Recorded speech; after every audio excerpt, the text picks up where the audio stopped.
What's up, motherfuckers? No, okay, so Ian came to the gym like a week ago now, and we were chatting about some content we wanted to create. One of the things we were talking about was the climber's posture and how the climbers are kind of all like here and the shoulders are rolled forward. So a big reason for that is going to be the lack of pecs, because it's a lot of pulling in climbing, not a lot of pushing, not a lot of chest activation, not a lot of activation through the obliques a lot of the time, or one oblique is strong and one oblique is weak. So I'm going to take Ian through some chest flies right now, and I'm going to show him how to engage the pecs properly and do that while using a proper breath. Awesome, let's do it. So starting that. Does it matter? I loaded it up to 50 pounds. It'll be it won't be bad for you. All right. It'll be a nice warm-up set. It'll be light. 50 pounds. Or media. Yeah. What am I doing with my legs here? Yeah, so bring your feet a little bit farther forward, okay? Feet together, and you're just going to bring your hands together, kind of in a V shape, so having the pinkies kind of facing each other. Yep, nice, and have them a little higher. Nice, and have them extended a bit more. There you go. Okay, so from here, the first thing that he needs to do is bring his chest high and let his shoulders come back. So that's what we were talking about, right, is the shoulders like to roll forward. The pec doesn't always want to engage. So bring that chest a little higher. Yeah, there we go. Okay, and he's just going to start inhaling through his nose, exhaling through the lips, and bring your, hands in like a V. So exhale through the lips, don't hold the breath. Nice. And I'm just going to have him hold and find some tension in the chest. Are you feeling the chest right now? I am. Okay, nice. So from here, I'm going to have him inhale, and as he inhales, he's going to bring his hands apart. So inhale as you move. Okay, and stop. Okay, so he's going a little bit past his range of motion, so bring your hands back in. Okay, so you're here. Inhale, only move as you actively inhale. So right there. Now exhale, keep the chest high and squeeze. Right there. Go again. Nice. Keep that chest high. And come watch this from the front, Spencer. This is a great assessment tool because then we can see what is not working as well. And it's going to be this left side, right? Because he's going to this left chop. So try to find that pec really good and keep that left chest high. Nice. Good, keep going, Ian, keep going. Nice, few more reps. Nice, okay, and chill. Do you feel, can you feel the chest working as you go through it? Yeah, I could definitely feel more on the left side, like once you said that, and I tried to be more conscious about engaging that side. Let's go back to it real quick, because I just want to show you guys what it looks like when he goes past his range of motion. So the idea is we're building strength and we're also going to be building mobility as we go through this exercise. So inhale and move and only go to that inhale. Okay, so you're going past it. Come back. Come back. Okay, so inhale through the nose. Only go with that inhale with the legs. Nice, and then back. Nice. Okay, now if he goes outside of that, so inhale, move your arms out and then go a little bit past that. Keep going. Okay, and then we're going to see at the very end, both straps start to come up, but this strap is going to come up and the shoulder is going to start to roll forward and he'll come back in. And he's going to press in, and it takes until about right here, this range of motion, for him to get that pec to come back in. So if he stays within that range of motion, keep going, then he's going to get a really nice pump in the chest, and then he's going to build up that shoulder and the range of motion of the shoulder without causing any injuries or damage. So he's building mobility and strength at the same time as he goes through it, and his pecs are going to just start looking sexier and bigger, which is always a plus as well. Nice, and rest. All right. Good. So what we've been doing, Spencer, here. Spencer broke his left elbow and then left collarbone within a few weeks of each other. And he's really strong and he's been doing his homework. But what we've been doing over the past month is just working these chest flies, doing pyramid sets, starting with a lightweight, working up to a heavyweight and back down to a lightweight. So now he's got pretty good activation in the chest while he's chilling here. He can breathe in through his nose and he can follow that inhale as he moves. So start repping it out. And then exhaling through the lips as he brings the hands together. And this is really great to get the pecs pumped and to get into a nice flow. And he's not going to go past his range of motion, and he's going to try to have as minimal of a pause at the top of the rep and at the bottom of the rep. So he has constant tension, but not just constant tension, but constant movement and constant breath. And that's going to give him a really nice pump in the pecs. And the chest is going to be a very important piece to keeping the shoulder healthy. So even though he has the structural damage in the elbow, and he has the damage in the collarbone, if we can get his pecs really strong, and we can get his lats strong, and the obliques and psoas, he's going to feel a lot better. And he's already been doing a lot of work over this past, I've seen you for like a month, but you're already doing stuff before that, and it's feeling a lot better. Because I think day one we came in and, you know, the range of motion was maybe just a few inches, like 6 inches as he went through it. And now he's reaching back pretty far with the chest engaged. And that's going to be really important when you're climbing, because if you are, let's say, reaching out to a hold on the wall, if I don't have my chest engaged or I can't maintain that tension, then I'm going to end up shrugging, going towards the trap. My shoulder's going to roll forward, and I'm going to start pulling like this all the time. And then we start to develop this kind of posture that we see in climbers, right? And we don't want that. We want to have nice, sexy pecs, good obliques, strong lats. So this is a way that we can mitigate the damage in the shoulders. We can improve shoulder mobility, and we can have better posture. All right, get in here, bro. All right. Okay, guys, so when we're going through pull-ups, we can do pull-ups in a few different variations. The two main movers are either going to be the lat dorsi, which is that lower lat muscle, or the teres major, which is this upper back area kind of behind the armpit. When you're going for the lat dorsi, we need to keep the sternum and the chest high and look up as we're going through it. When we're going for the teres, we're going to try to keep the body hollow, find tension through the obliques and the low abs. So first we're going to go through pull-up variation for the lat dorsi. So what Ian's going to do is he's just going to grab the bar like you would for a standard pull-up. Here, face this way. Okay, and wrap your thumbs around the bar. Okay, yep, and then from this position, just hang. Okay, and the first thing that I want you to do, yeah, let yourself hang, and then just pull your chest high and pull your shoulders down. Okay, so that's first thing, and also look up at the bar. And then from here, he's going to pull as he inhales through his nose. Okay, and then come back down. And only go to that range of motion. So relax, then bring the chest up, and then down. Okay, nice. Okay, and only follow that inhale. So don't keep pulling after the inhale. So bring the chest up, right there. Okay, and then come back down. We'll do one more and I'll have you hold. Okay, so a little lower. Keep the chest high and look up. Yeah, so I'll stress him out a little bit. Nope, keep holding. Keep holding. Right, and then we can kind of see what's going on in the neck. What trap is taking over a little bit more, what lat needs a little bit of work. Okay, and show. You're good. Nice, just rest. And we might have to clip this, but if you guys look at the chest fly video we did and we look at this video, both sides, compensating a little bit with that left trap.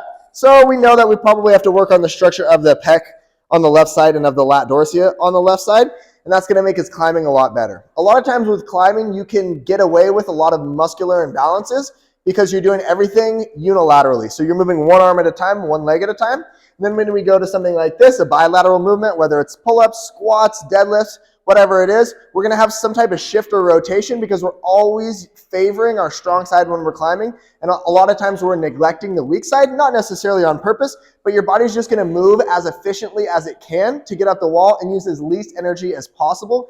So it's going to use the strong muscles. And if you're not being very conscious about using the weaker side more, then a lot of times the stronger side is going to keep developing more and more. And then when we go to the bilateral movements, then we'll see the rotations and we'll see the displacements of tension.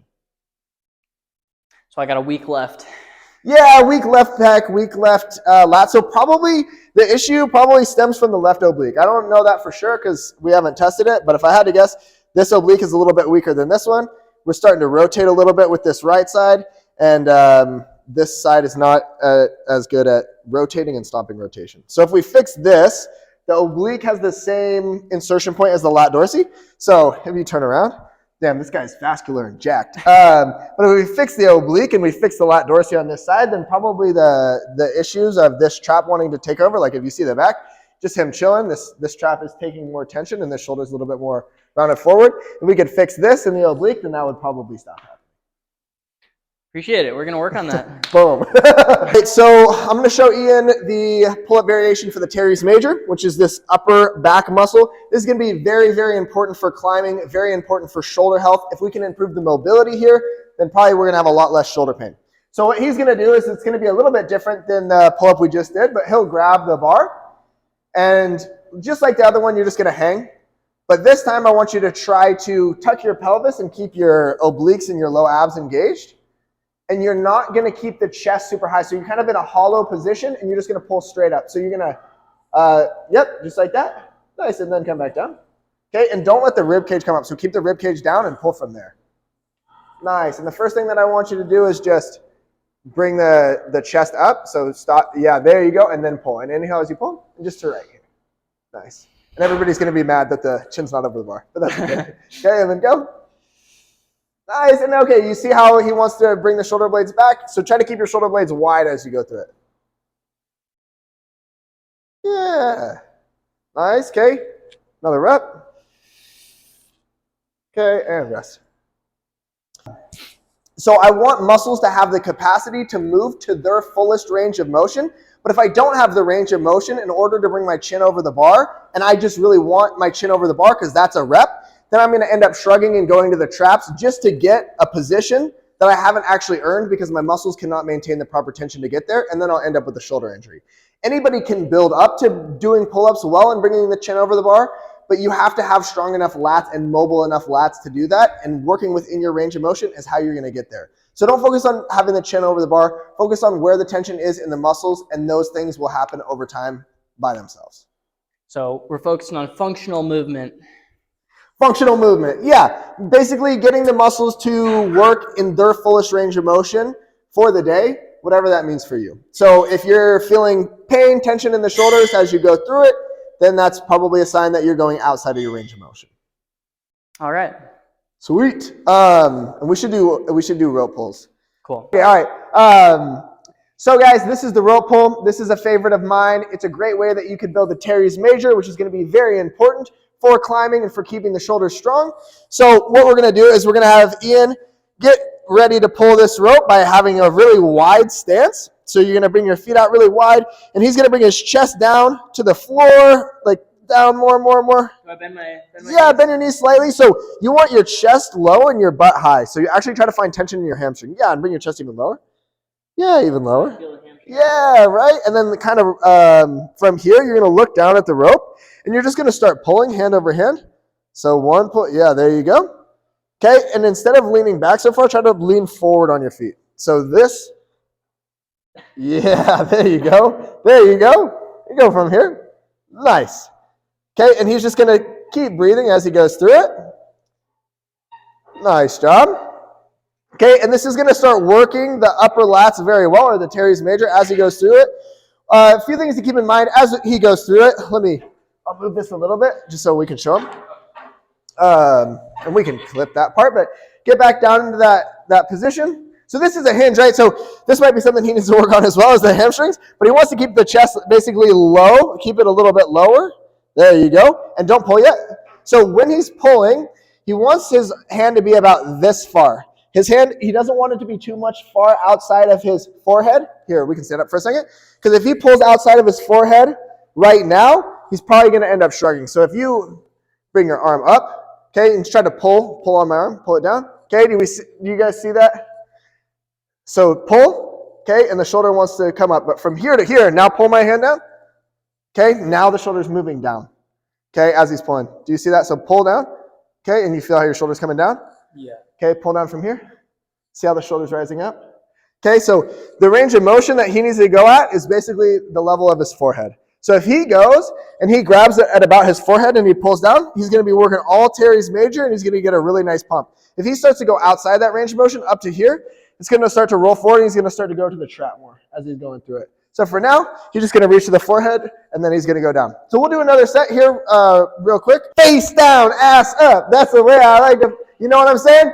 That's the position you want to be in. Face down, ass up. Try to find the tension in the hamstrings and then just let those beautiful lats do the work. Let your chest go a little lower. Cool. And then just start pulling hand over hand. Nice. Pull a little faster and keep the chest low. Nice. Pull faster.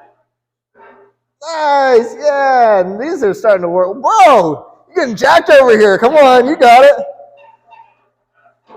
Nice work. Cool. Okay. How'd that set feel? That felt better. That felt better? I was more relaxed. Yeah. And less trying to force my back into a certain position. Sure. Yeah, so that's really good, man. I think for this one, the hamstrings, we probably need to lengthen the hamstrings a little bit, build the mobility there. So that flexibility? Yeah, so the idea for the mobility is being able to get into a position while maintaining proper tension. So if you just stretch, right, if you just try to grab your ankles or put your hands on the floor or whatever, and you don't have any muscles activated, that's cool, but it's not necessarily going to translate into climbing or whatever activities you want to do. But if I can find tension in my hamstrings, so I'm actually like flexing my hamstrings, either I'm holding a weight or something, and I move through this range of motion with my hamstrings engaged, then it's going to improve the mobility, but it's also going to improve the strength at the same time. And so that way, you know, if you are in the cave or whatever and you have to pull your leg up and do some type of heel hook and you have to maintain tension in those hamstrings, you can, versus the people who just stretch and they can bring their foot up into the position of the heel hook, but then when they pull really hard on the heel hook, the hamstring pops. Yeah, I'm telling you right now, this is the only form of stretching I do. It's just like touching my toes. I'll do it like 10 times, and then maybe I'll try to like go around, and I still can't really do the yeah, so or I'll just like bring my legs up higher. Instead of that, let's just grab this plate and just hold it like this. Okay, and I'll move you here. But what you're gonna do is you're gonna kind of round your back a little bit. So like round your low back and try to tug your pelvis underneath you. Get forward on your feet. So you're like on your toes instead of your heels, and bend your knees a little bit. Bend your knees. Okay. From here, just try to find tension in the hamstring. So I'm just gonna push you forward. I'm not gonna push you over. Okay. Keep the knees slightly bent. A little bit less. Okay. So just hold this position real quick. Can you feel the hamstrings and no back tension? Yeah, no. Okay. Bend the knees slightly. Okay. But yeah, there you go. Okay. You feel hamstrings? Yeah. Okay. So exhale as you push your hips forward and squeeze your glutes. So you're going to stand up a little bit. Okay, but not from here. So go back down and now push your butt forward to stand up a little bit. There you go. And then inhale through the nose on the way down. So go back down. And then exhale and stand up a little. Okay, and then back down. But without moving the back. So again, and just push your booty forward and just squeeze your butt. Like I'm going to put a stick in your butt. Like squeeze your butt. You know what I'm saying? There you go. That's a little better. Okay, and start just repping it out, but you need to stay forward on the feet. And keep the knees bent. You feeling hamstrings? Yeah. Okay. There you go. That's a little bit of a hinge. Keep going. Keep the knees bent. There you go. Keep going. And then just back up. Then just move. Yeah, down, up, until you hit my hand and down. Nice. Okay, you feeling hamstrings?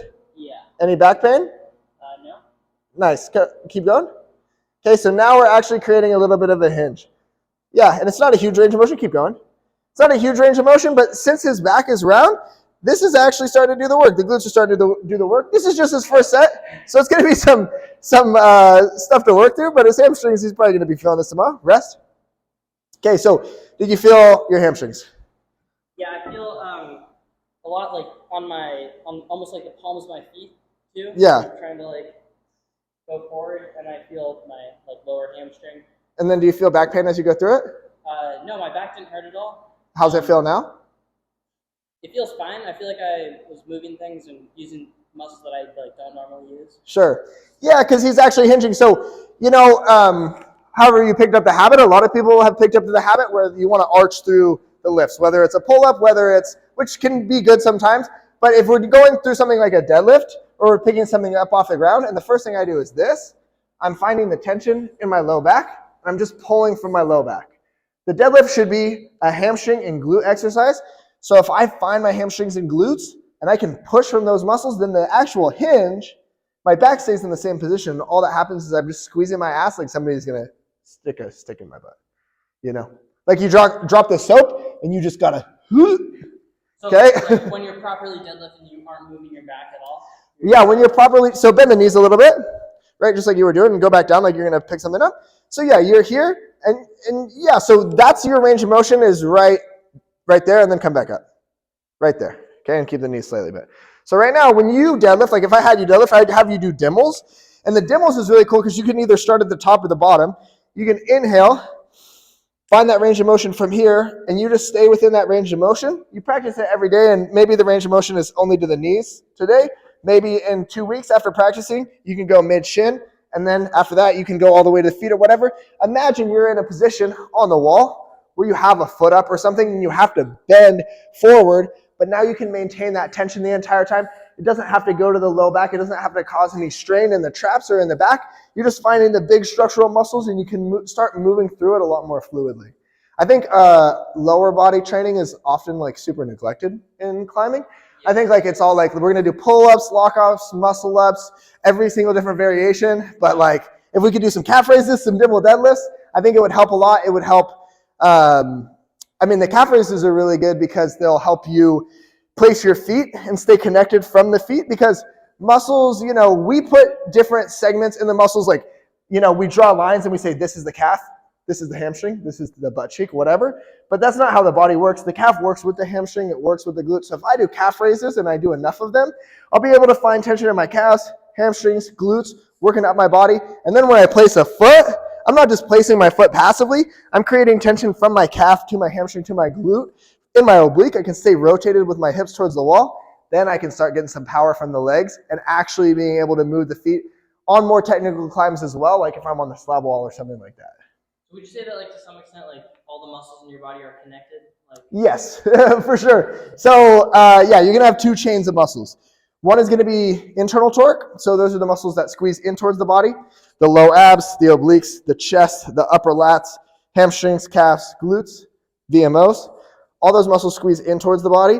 So any type of movement, like if you're doing a walk off, or you have to be in these positions where you're very close and you're reaching over towards your body, those are going to be internal torque. All those muscles work together. Is that opposed to like extending outwards? So the external torque muscles are going to be the more explosive muscles, and that's going to be where, you know, you got your dynos, you got the crazier movements where you have to really yeet on some shit, you know, and pull and yank hard and then grab some stuff. That's going to be more towards the external torque side of things. So that's movement away from the body.